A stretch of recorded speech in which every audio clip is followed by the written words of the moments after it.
Welcome to the Crypto Podcast. You can find all our episodes on thecryptopodcast.org. Also on BitChute and YouTube, you'll find the links in the podcast description.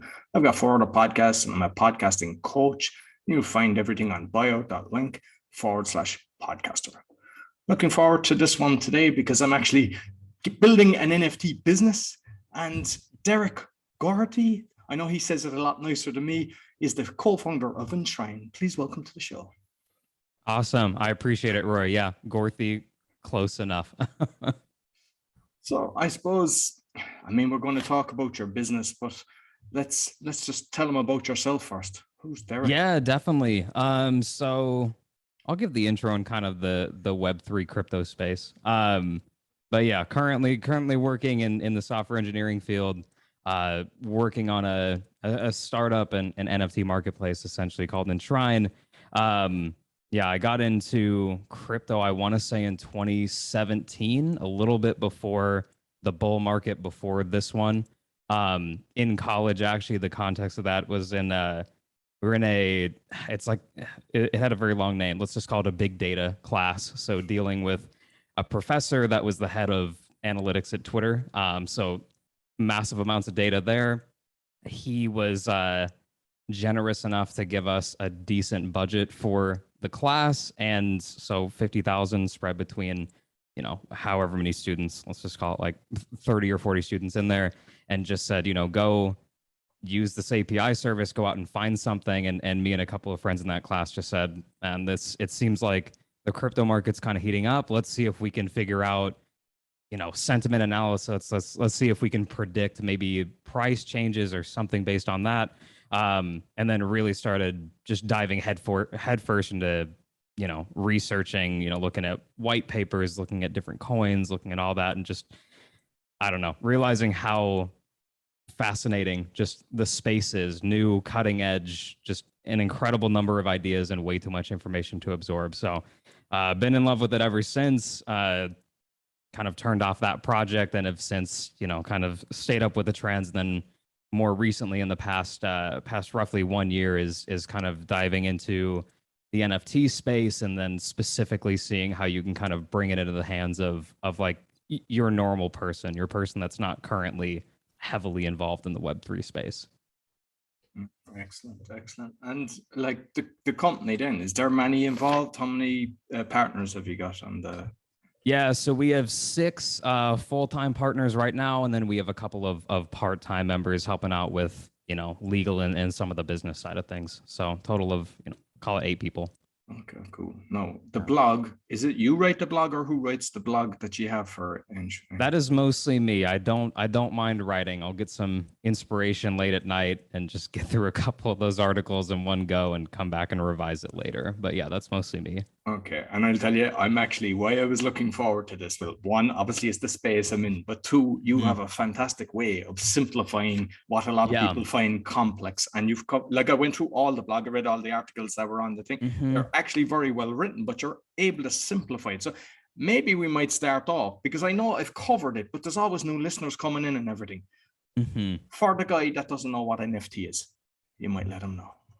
Yeah, for sure. I really appreciate that. The goal is for all the articles to be, something that my test is, I say, can my parents understand this? They don't know anything about the space. Any concept that I explain, I run by them and I say, go look at this. If something seems too technical, call it out. I'll go and change it. Yeah, so the way that I explain NFTs to, family members over Christmas, you get questions about this. Is I'm pretty big into analogies in the space. So given the technical definition or the definition of the term, it's a non-fungible token, which just means it is something that is different than everything else. And the analogy would be, if you look at a dollar bill, aside from the serial number and the wear and tear on the bill, roughly you can go to a bank and exchange $1 bill for another dollar bill, take something else completely different, and usually go with something that I know that they're interested in. So I don't know if I've used stamps a couple of times. I don't even know if that's a great analogy, because some of them are pretty similar to each other. But if you look at, the stamp collecting books, each of them kind of represent the same thing. They have properties. Maybe it's a dollar amount, like a 1 cent stamp, a 2 cent stamp. In the US, we have forever stamps, right? So there are different attributes about that thing, but each one is kind of fundamentally different, even though it might be used in the same way. And then I usually point them to an article on our blog saying, you know, here's in like 1,000 words how I would describe it. But yeah, hopefully that answered the question. If not, feel free to look at the blog. And you mentioned about the Mona Lisa as well. I think that's actually a great way of, because some people, they just don't get it. And I mean, definitely what you said there definitely helps, but excluding the ice cream of the Mona Lisa, which, I mean, I don't know, was that the real one? Because I've heard there's so many of them that they actually have the real one in storage. Right. How do we know? Right. So with Enshrine, I mean, the main purpose is to simplify the complex. Well, what people find complex. Everything is complex till you understand it, and then it's easy. So exactly. I mean, you might just explain exactly what you're doing. Yeah. So we actually started this business actually a little bit over a year ago, and the initial idea, we saw there were a couple of sites getting stood up by celebrities, mostly in the US. I'm trying to remember the name of the specific one. Doesn't really matter. But essentially, you would have these individual sites where, you know, some of these actors or athletes or something, they would create a set of NFTs that they would announce a drop ahead of time and say, you know, come in and get my headshots, or come in and get my pictures of after games in my career that were really important to me, or something like that. And we thought, you know, what if we came in and had a service essentially that could go and stand up one of these sites, like a Shopify, essentially stand up all the smart contracts, do everything, you know, accept payments, so that they could just go in, upload their media. And, you know, we even thought, let's just make it white glove, tell them, you know, ask them what do you want the media to be? What do you want the NFT to do? Maybe what blockchain, give them a couple of options, and then just say, you know, stand this up. And there's such an interest in it. Like, it really was that hype period that you could just have people within a week. That was kind of the goal. Within a week, be able to stand up a site, get everything in there, hype it up, distribute it out across social media, and boom, like, you don't have to learn anything about NFTs and you can kind of capitalize this. And then as time went on, we started looking at that. We started noticing this problem where there were a lot of kind of, I don't want to say like garbage NFT projects, because a lot of them, you know, the people that are creating them have really I'll good... say it for you. There are plenty of garbage NFT projects. Sure. And I mean, there are a lot of people with really good intentions out there, and then there are a lot of people with not so good intentions out there. And it's just very hard to tell the difference to someone coming in, because if they're not looking at the smart contract that's on the chain, or they might not be able to read it because they don't really have a technical background, there's just, you know, it's fraught with issues. And then you also have this other problem of there were so many NFTs getting created that it's like, what is the point of these things? Like, there needs to be a point, and the sort of the hype phase is really only going to last so long. And then after that, we kind of predicted, you know, 99% of the stuff that's out there is just going to go to zero. It might be cool, but there's really nothing keeping it there. And so we kind of pivoted and wanted to, I mean, bring the real value of NFTs, which is kind of what we've been focusing on for the past 8 months. It is kind of repositioning, refocusing on, let's take fundamentally what's unique about NFTs, about the Web3 space just in general, and make that accessible to people that, you know, are not really looking at that space right now. So we're looking at, you know, digital artists, I would say, are already kind of on the forefront of that, right? They're already in that medium, and they've done a great job about kind of trailblazing a lot of these things. But there are a lot of other content creators out there. And our kind of thought was, you know, there's actually an interesting TED talk by Adam, I think it's Mosseri, something like that, head of Instagram, right? Been around for a long time.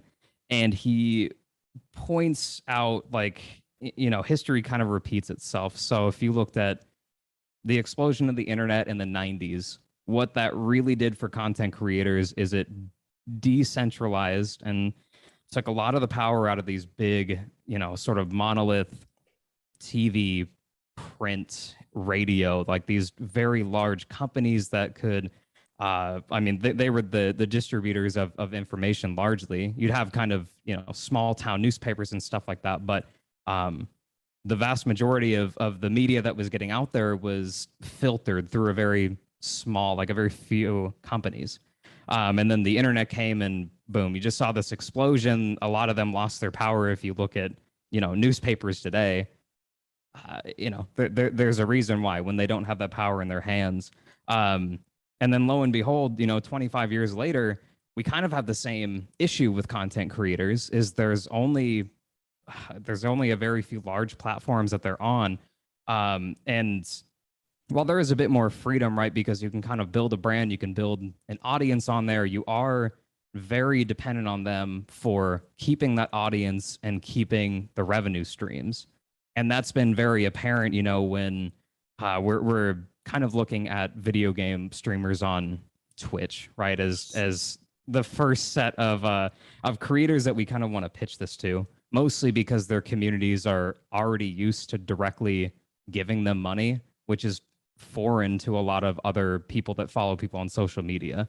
But yeah, you'll see when they, you know, if Twitch wants to change their subscription policy, which they kind of did lately, they can just say, you know, instead of 30% of your subscription revenue, we're now going to take 50%. And you just took a 20% cut because they can.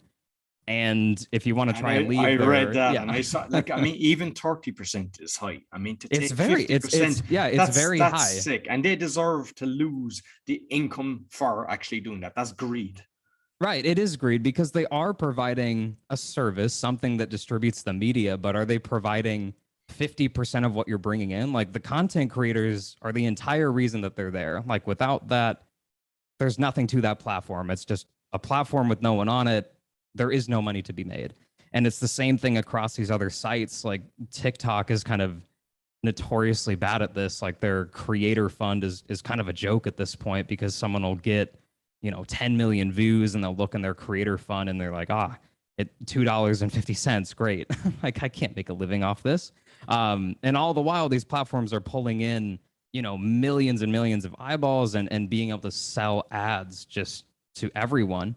And because they control that platform, they can kind of dictate, you know, this is how much money that you're going to give. And as soon as they're consolidating that power, it just seems like they're, you know, more and more restrictive. So what we kind of saw is that Web3, which is why we kind of call ourselves a Web3 community engagement platform. We've rebranded from NFTs because it's not specifically NFTs. It's a lot of different Web3 technologies.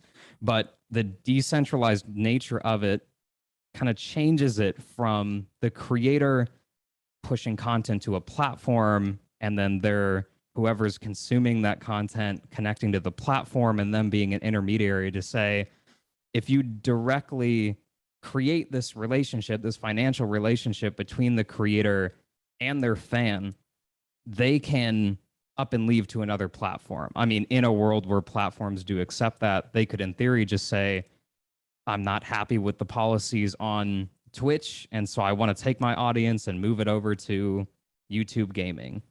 And so these platforms would have a much bigger incentive to say, you know, we need to build things that are actually useful to our creators because we don't really hold that. It's not monopoly, but they don't really hold that power anymore. And it's probably not something that's going to change in the next couple of years. Like, these things take time.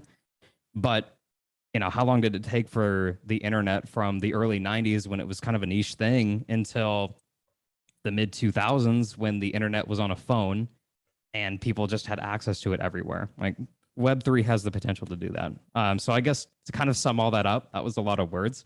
Sort of what we're trying to do is build a platform that makes it easy for content creators that don't know a whole lot about Web3 technologies and build unique experiences for their fans that can span across platforms. And we don't want to be, you know, the platform that then holds all that power. We want to build something, give them something of value. And then in the future, if we're not meeting those needs, it's their tokens, it's their community.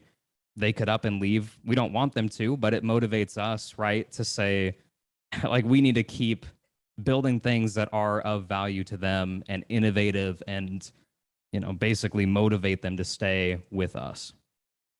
And like you mentioned, TikTok and the other ones, and sometimes when people are trying to build their numbers, whether it's on Google or Facebook, when you actually pay for advertisement, then your organic growth disappears. And I've experienced that over the years with different businesses and the podcast and everything. And it's like, they're sneaky the way they do it, because then you go, oh, I need to keep paying to, whereas that's why I think a lot of people will realize that there's people starting to understand this. It's slow, but once they get it, their greed is gonna cost them in the end. And so like what's your feed in for actually doing this? So I mean, I'm creating digital art, because basically what we're doing is I've got fantastic artists and we're creating digital art with music, and something really that an artist would appreciate, or an art collector appreciates. And the same with photography, beautiful photography with sometimes interactive photography.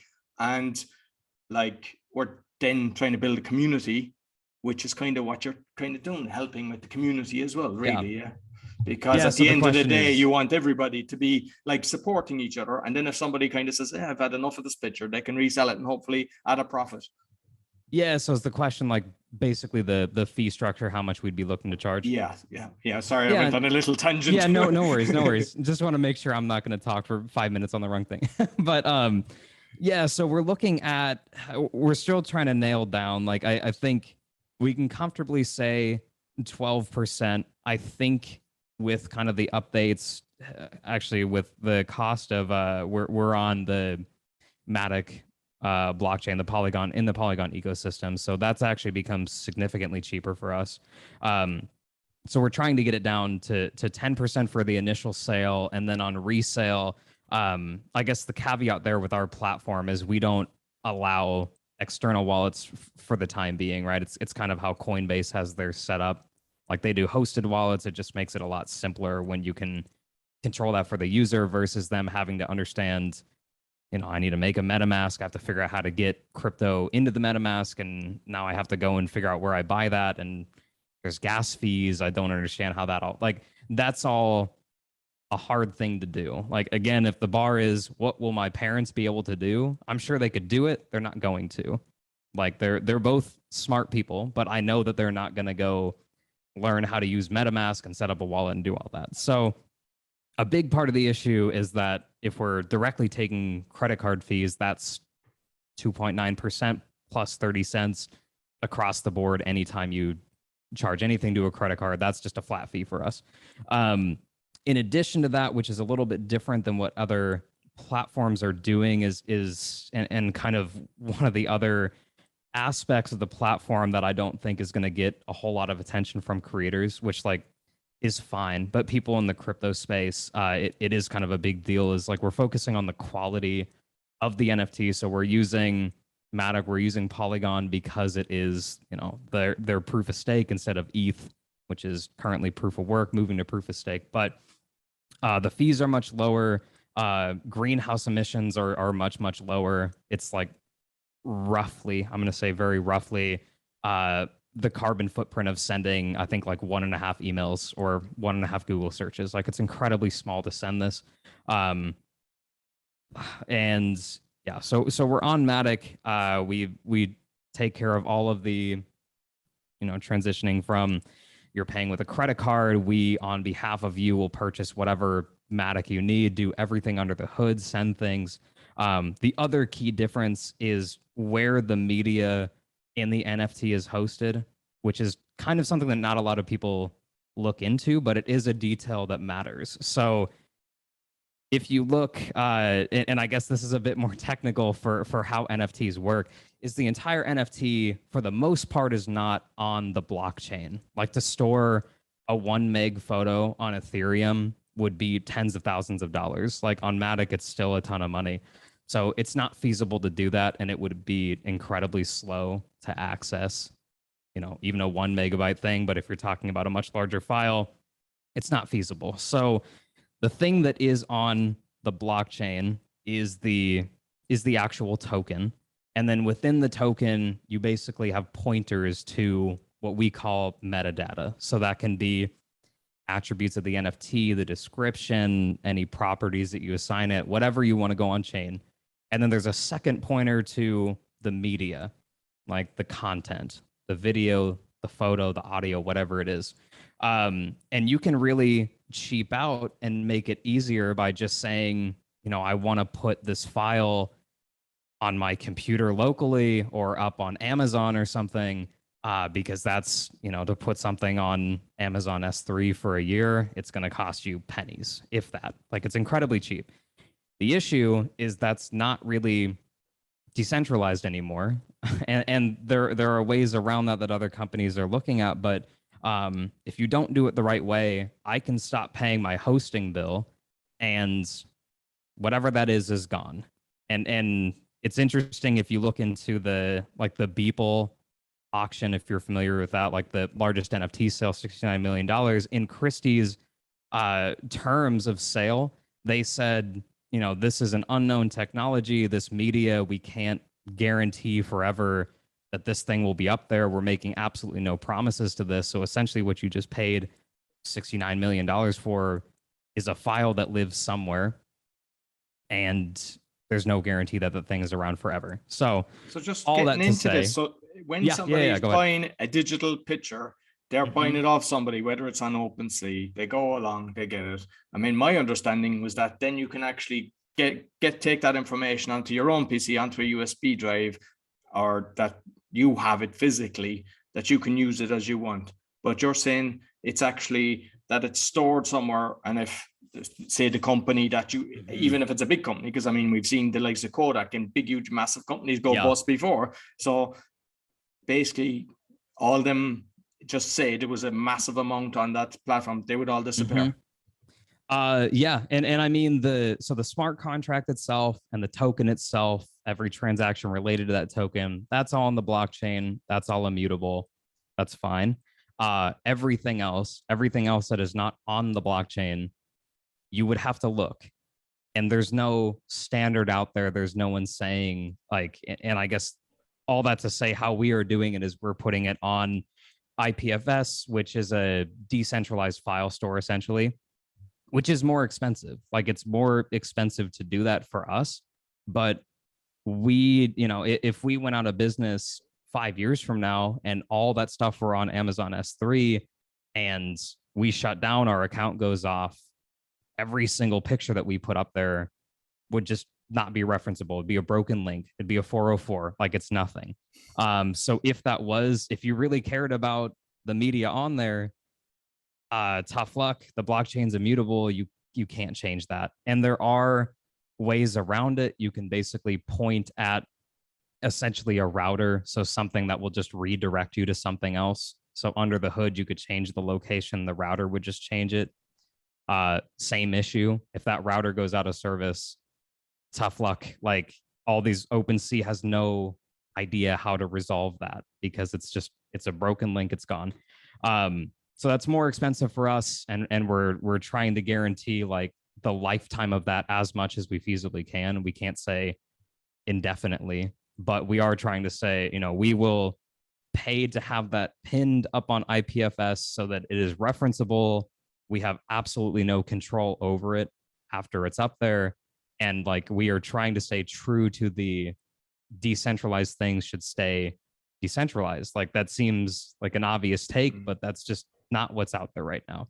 So when you're saying, 12 down to 10%, like, just say I'm putting up, say, the digital picture.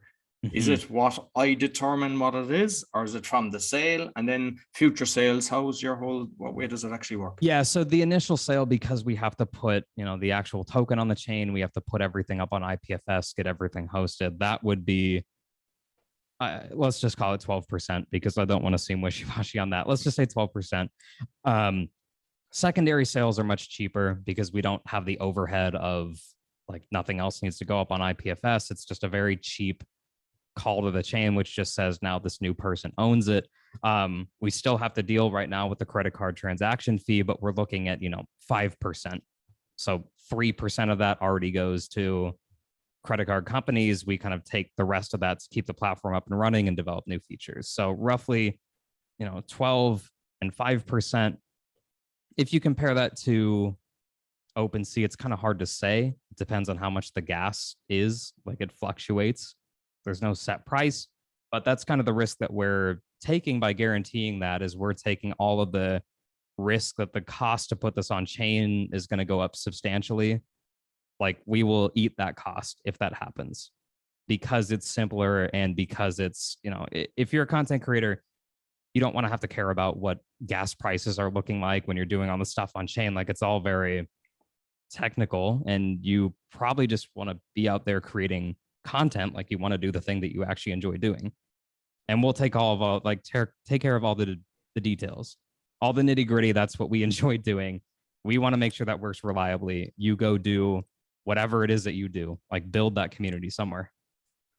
So I saw on your blog, and I hadn't heard of it before, lazy NFT minting, but then because of just getting to different NFT Facebook groups, and there's people going, hey, do you want this, do you want that, you give me your wallet, I'll give you the thing, and then they're going, send me the gas fees, and it's $150, and it's like, there's a lot of scamming going on that, because people assume, hey, you're giving me a free thing. They just assume, here you go, it's yours. But like, because you're kind of verifying accounts as well, you're not going to have that kind of system, basically, that somebody comes in, puts out 1,000 things, and they don't pay a penny. And absolutely not, because you can, on our platform, list something, and other exchanges do this, other platforms do this, but there's really not a need to make the NFT before someone buys it. And that's where that lazy minting comes in. Like, if you say, I want to make 10,000 editions of this 100 meg video with all this information, that's great.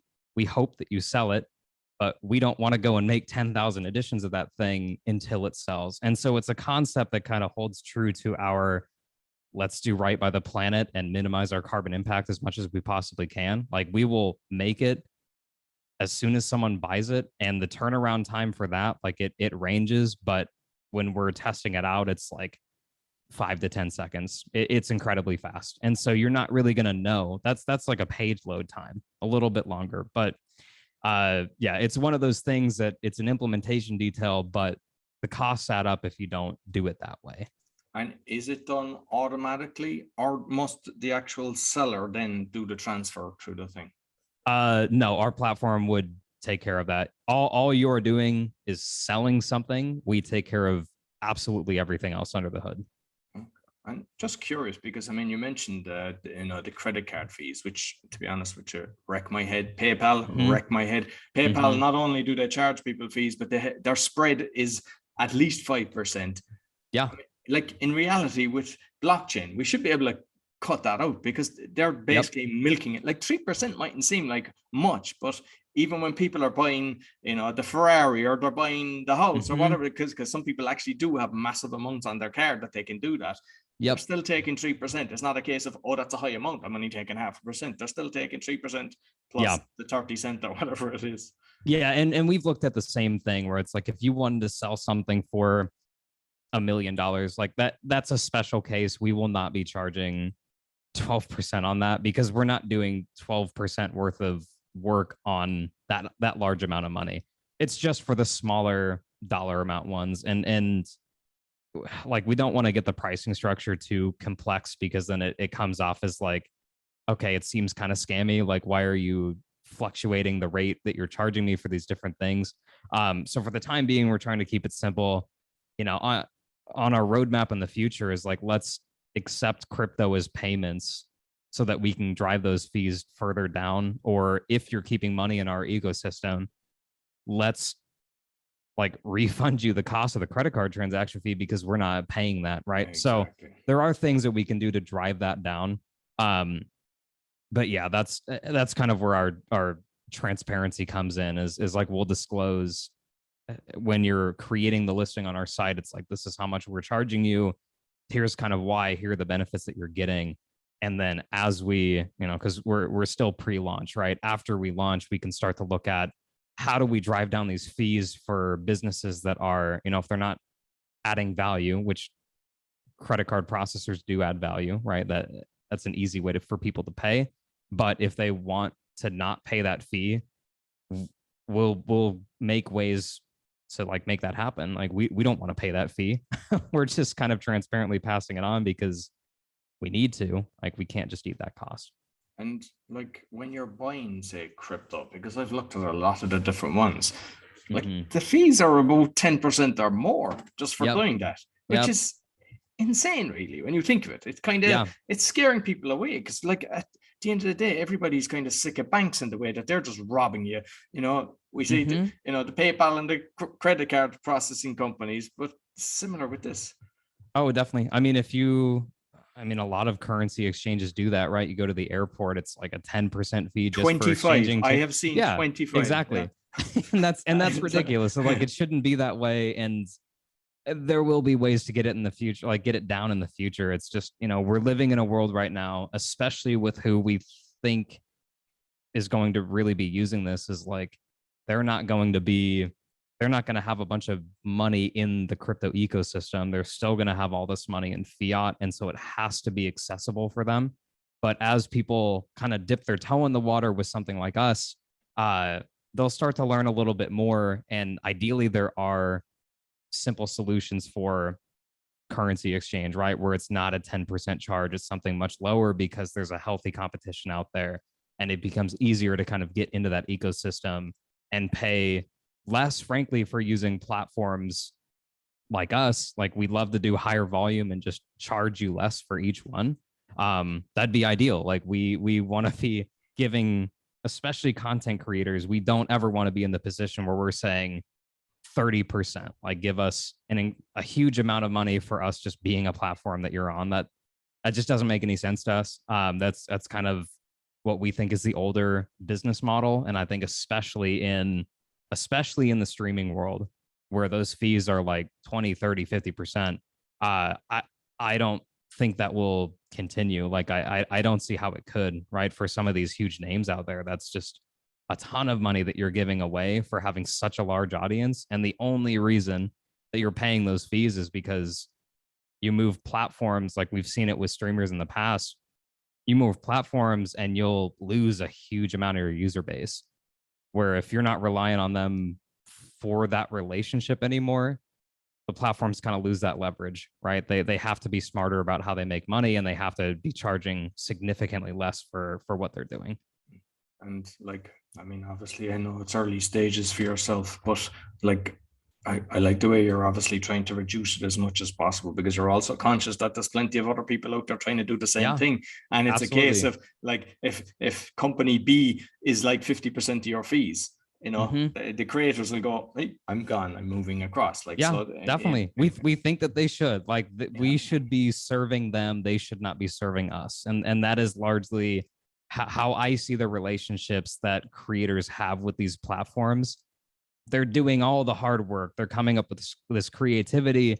And what these platforms are doing is creating a very good way to sell ads, which is fine, but that's not really valuable to the creator and the stuff that they're trying to do with their work, right? That is good for the platform making money, but I don't love ads. I don't know who does love ads, right? Like that's not for the creator, that's for the business. And they're still not really doing the revenue share that we think that they should be doing if that is how they approach their business.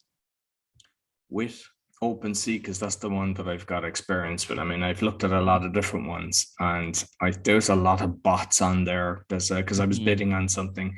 There's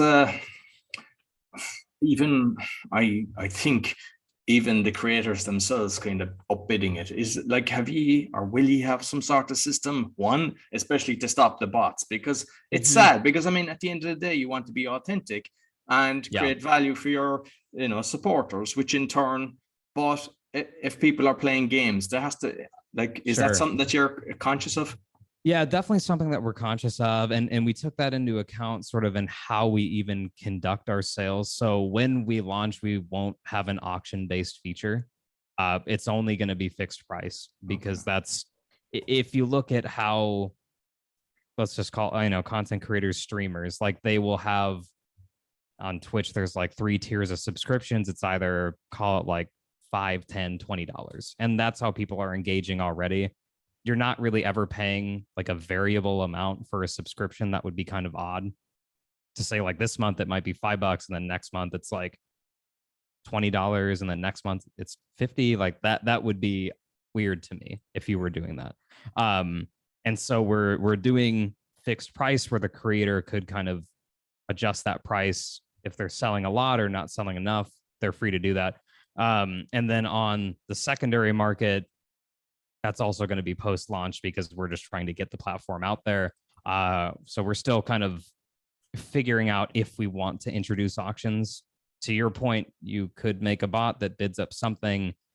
You could have all the tech in the world to say, let's have these, bot busting algorithms, but Twitter's been around for how long and they still have this issue, right? Like bots are sophisticated. It's not an easy problem to solve. But if you do fixed price listings and a creator is buying their own listings like they could, I don't know why they would. They're losing money on that transaction. So yeah, it's a difficult problem to solve. I think a lot of it can be addressed just by how people are selling and reselling, or if it's a fixed price versus something else. If it's a bot buying a fixed price listing, well, how? I mean, Because that's good I for the was creator, looking right? at it, like how I was thinking, because I saw, Yeah, especially in OpenSea, you just have enough to do the bidding on whatever you want, and you can yeah, bid on 30, probably even hundreds if you want. But I yeah, mean, the way to overcome that is that you're only allowed bid what you've put aside, and that you can't yeah, pull it up. exactly, And exactly. that, like, so that if you are the highest bidder, you can't cancel. It's like your bid is in there. Yep. Unless someone bids above it, then you can take it off. Right. Yeah. So if you're dealing with fiat on our platform and you bid up something, I mean, it's similar to eBay. They kind of have that issue. Like you'll have someone come in and say, "Oh, I didn't mean to bid on this thing, even though I am the max bid." Like it is possible, but you also can crack down on that. Like an account will not be able to do that more than 1 or 2 times without being detected as, okay, they're clearly just bidding this thing up. And so we'll crack down on that account. We can do, let's check IPs, let's check whatever to see if we can do like a broader ban if it's a pattern. But yeah, it's a problem that we will have to solve. True. But at least initially we should not have to deal with it. And as we can kind of scale, we'll have the resources to grow and address it in the way that it should be addressed. And if somebody is on that system, then they're not able to have it bidded on different systems. It must be just totally through your own, because I know that one of the guests is not released yet, but basically they have a system where it's going on Shopify. So you can go into Shopify and bid, as well as being connected to, say, like OpenSea or whatever. But that's basically creating another audience. Whereas if you could do both, have on your system and then be able to integrate it with that, it's just creating a bigger market for you. At the end of the day, everybody wants to actually, get the highest price possible. Yeah, that's true. And part of like what we think our platform is, like what really distinguishes us is the integration with other platforms. So it could be on the bidding side, it could be in terms of, I guess if we want to talk about, perks, that's another place where you can, really, really dig into how integrations would improve the experience. But yeah, certainly you could do an experience like integration with Shopify, with something else, with Apple Pay, Google Pay, like all these different ways to pay and sort of distribute that listing that you have, in a way that where you're not introducing the downside of having like a lot of bots on the platform that are making it difficult for creators to like do their business. Yeah, and I mean that's the way I say it, is like if someone's gone into Shopify and just say it's a picture or photograph or whatever, like they buy it, it's kind of their system is looking after you, it's protecting you, and it's just it's not that it's going to fluctuate, and fixed price is kind of better in that. I mean, you can't have a bid for something like that. Yeah. And like if you're minting, just say 1 of 50, because everybody's got their own way. I mean, some is like a unique, just 1 of 1, and then they say 1 of, like with your system, you can go in and do that. And then if you want to, because sometimes they say like the first one is the better one, that you could you actually then withdraw that yourself to not be putting that out for the time being? Is it possible to kind of play around with things like that? Yeah, you definitely could. The approach that we're taking, because we thought of that, it's like, when you're creating a listing of 100, do you want to reserve, say, 1 and a couple, whatever numbers that you think are lucky or something like that? Could you just reserve that for yourself and kind of keep it? And the conclusion that we came to is like, we want fundamentally we want creators to be on the same footing as their fans. Like yes, they created it, but also the principle behind it is that you shouldn't really be able to reserve editions 1 through 10 if you're selling 100, unless you want to buy it and compete with your other fans out there. But yeah, you wouldn't be able to just reserve it and keep it, which is something that you can do on other platforms. But if you want to keep a good relationship with that community, I think that transparently looks kind of like a cash grab. If you're saying, I want edition number 1 of all of these, it might not be, like it might not be, but you could also say, I think it's going to be worth a lot more money in the future, and so I'm gonna hold on to it. Yeah. But even if you kept not one, because I mean you're right there, like that's really being, but like the way I see it is like buying your own stuff is kind of a bit strange, but by having it on your platform, which in turn is kind of a marketing. So just say that I done 50 eventually, like people do go in and check, see what you've got, which in turn when they hit that, they'll see the whole kind of, which is a marketing tool which will help the other people. So that's the way I kind of look at it. Yeah, it definitely is. So and how we kind of represent it, a couple of other platforms kind of do it this way, but we are kind of taking a more profile centric approach. So if I'm a creator, you'll be able to see, what did I make, what have I collected, and then if you want to show what have I liked, you can show that. You can also toggle that off. So it would be a way, if you're a creator, kind of having one single place for your fans to go, and then for your fans, you can go to their profile and you can go to collected and you can see, oh, you bought all 50 of these things that I have released, and I can kind of transparently see it right there. And maybe you're a super fan and you bought 5 of each of these things. I could see that on the platform. And so it's very transparent between creators and their fans. And yeah, I mean, I guess if it would be a marketing opportunity for the creator, if their number 1 fan just said, look at all these cool things that I bought, you go ahead and buy some. Like that is something that they could do. And like if, for example, because I mean nobody knows what the price, the market determines the supply and demand. Exactly. But just say if you put it out of let's call it $100, and then you see, hey, this is flying, I can go in and modify it to $200 then as it's halfway through. Can you? Is that possible? Yeah, you definitely could. And you can raise it, you can lower it. We want to strike kind of the balance of, we don't want total control over the creator, like they can do what they want. We, to a reasonable degree, want to cut down on, predatory practices like that, where you would say, oh, I sold out 100 of these at $1, and then I raised it to $50,000 when there's one left. Like, we would show you what each person paid for this thing, so you could go in and say, oh, it's not, clearly 100 people have not bought this for $50,000. But yeah, the creator, like, they have a relationship that they want to maintain with their fans, and if they want to do things that are shady or something, like, we'd prefer that they did not do that, but they do have the freedom to do that. That's kind of a tenet of Web3, is like, you make your own bed, right? Like, you are free to make these choices if you want to, but we do trust that people in good faith will not do things like that. But I mean, the beauty of blockchain, you can actually go in and check all this stuff, and you go, hey, what's going on here? Like, because I mean, that's how I was able to see a lot of fraud on OpenSea. It was like, everything is traceable. You're going, hey, this guy never bought anything yet, he's bidding on 20 of these things. They're bidding between themselves and everything. And with the creators, then, like, how do you validate them then that are coming in, like, that they're, have you got a system for onboarding? Genuine. Yeah. So initially we are, it's by, access only. By, you'd have to contact us, right? You'd have to be on a limited list. We're mostly doing that for content moderation purposes. Like, it's difficult to kind of police content on your platform. And you've seen, like, Meta, Facebook has invested millions of dollars, potentially billions of dollars, into moderating their content, and there's still issues with that. So for the time being, we're a small team. We want to keep it a good space, right, where there's not fraudulent things out there. And so we would validate individually each one of these creators. And then we also kind of put an emphasis on, you can basically just link social accounts. So if you say that you are someone, you should be able to link your verified Twitter account, your Instagram account, and these other things. And so we can kind of verify it that way. And if it's someone really, really big, we'd probably just want to hop on a call and say, is this you? Like, can we double check that this is not someone else impersonating you?